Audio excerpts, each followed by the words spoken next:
नमस्कार, माझं नाव अमोल चंदने, मी संभाजीनगरचा. आणि हे भक्त तर इतके महंगे आहेत भाई, काय सांगावं यांना. यांच्या तर यांना अकलीचा असं आहे ना, थोडा सुद्धा भाग नाही. मी ते नरवण्यांचा व्हिडिओ टाकला, त्याच्यात डायरेक्ट त्यांचं सरळ सरळ ट्विट दाखवलं की बाबा ते म्हणले होते पब्लिक झालं. तरी तो एक माझा मित्र आहे, तो भक्त, तो मला टाकू राहिलाय की बाबा हे राहुल गांधी खोटा आहे म्हणून. अरे म्हणलं माय घाल बाबा, राहुल गांधी खोटा असू दे काय असू दे, हे बघ हे तुला ट्विट टाकलंय, हे नरवणे म्हणला होता की झालंय म्हणून बुक प्रकाशित. आता याच्यावर सत्य मग असं हाणून मारून तर कोणाला बी पलटून बोलायला लावता येईल. मला बी इथं जर 10 जण दंडे घेऊन येऊन उभे राहायला लागले तर भाई माणूस सर्वायवलचा विचार करतो आणि मग म्हणून टाकन की नाही काही इच्छा नाही कोणाची नार्को टेस्ट वगैरे घ्यायची, जाऊ दे म्हणून मी बोलन ना. पण ताणायचं कुठपर्यंत आहे याला लिमिट असते.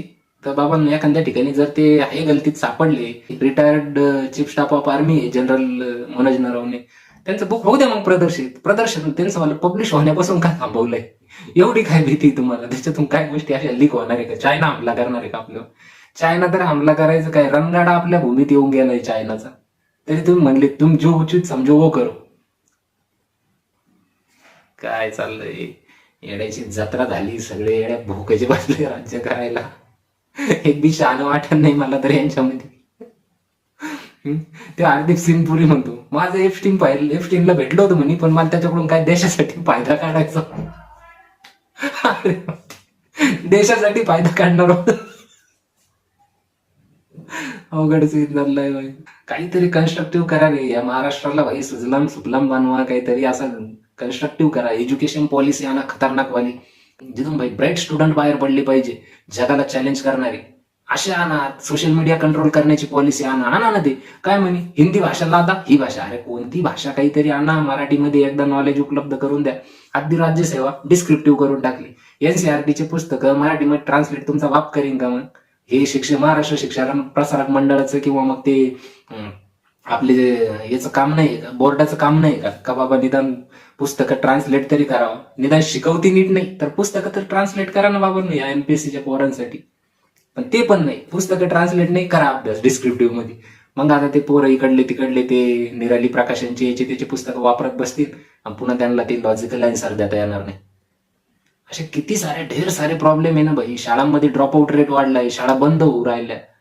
लागण तेवढं काम आहे करायला, रिकामे काम करून राहिले. लव जिहाद झाला नगरमध्ये, एका पोरीला काय म्हणे मुस्लिम पोरांनी असं केलं आणि लव जिहाद, आणि तो चुत्या तो जाऊ दे भाई, माझं तोंड कुणीकडे जात. तो म्हणतो की लव जिहाद झाला. अरे भाई, ह्युमन ट्रॅफिकिंग मध्ये लागण तेवढ्या पोरी गायब होऊ राहिल्या. तिथं तुम्हाला काही तकलीफ नाही, तुम्ही म्हणते मग त्याच्यावर काही नाही, त्याच्यावर गप्प बस. आणि ही एक केस असेल परत ती आहे का नाही लव जिहादची, प्रेम करणारी मुळात तर चुत्या राहतात. आणि का जे म्हणजे ज्यांना समजा की कळत नाही किती लिमिट पर्यंत एखाद्याचा पिछा करावा, असे लोक छुते असते हो. तुम्हाला माहित नाही का, ते लगे अशी धर्माची लेगसी घेऊन येईन का, हे आपल्या धर्मासाठी करायचंय, त्याच्यानंतर 200 वर्षांना आपला हिंदुस्थान संकब्ज होईल, मग मला आज काही पोरगी पटवायची आणि हिचं कन्व्हर्जन करायचंय. अरे हो भाई, संध्याकाळच्या जेवणाचा विचार त्या लोकांची झोपायची अवस्था नाही, ते घराच्या बाहेर 12-12 वाजे लोक बसलेले असतात.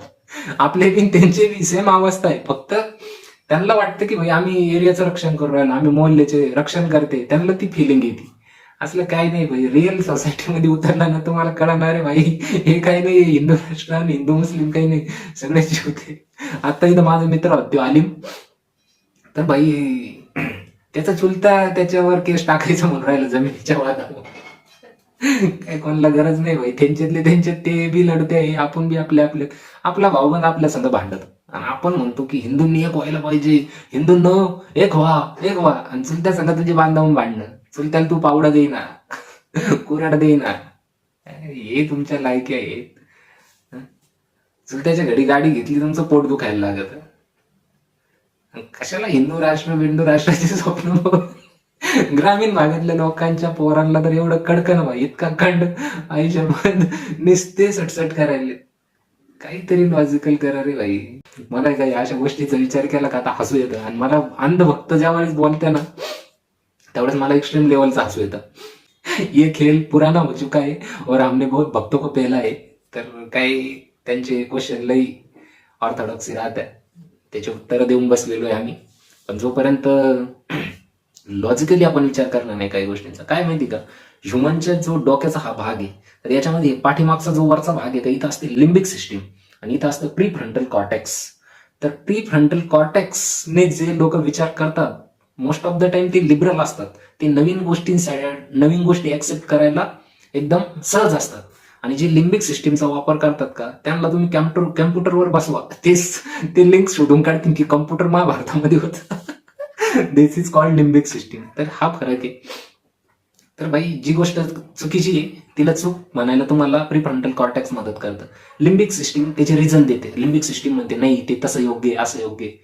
म्हणून मग पोरांना समजून सांगा, डिफरन्शिएट लहानपणापासून, प्राथमिक शिक्षणापासून समजून सांगा की बाबांनो प्री फ्रंटल कॉर्टेक्स हे काम करतो आणि लिम्बिक सिस्टीम हे काम करते. म्हणजे ते पोरं सहज होतील सहज. पण यांना रिअल एज्युकेशन द्यायचं. सत्तेमध्ये तर असले डरपोक बसलेले, इतके गांडू लोक बसलेले भाई, इतके कायर की काय सांगा. ते सत्तेत पोहोचतो का नाही गांडू लोक होतात.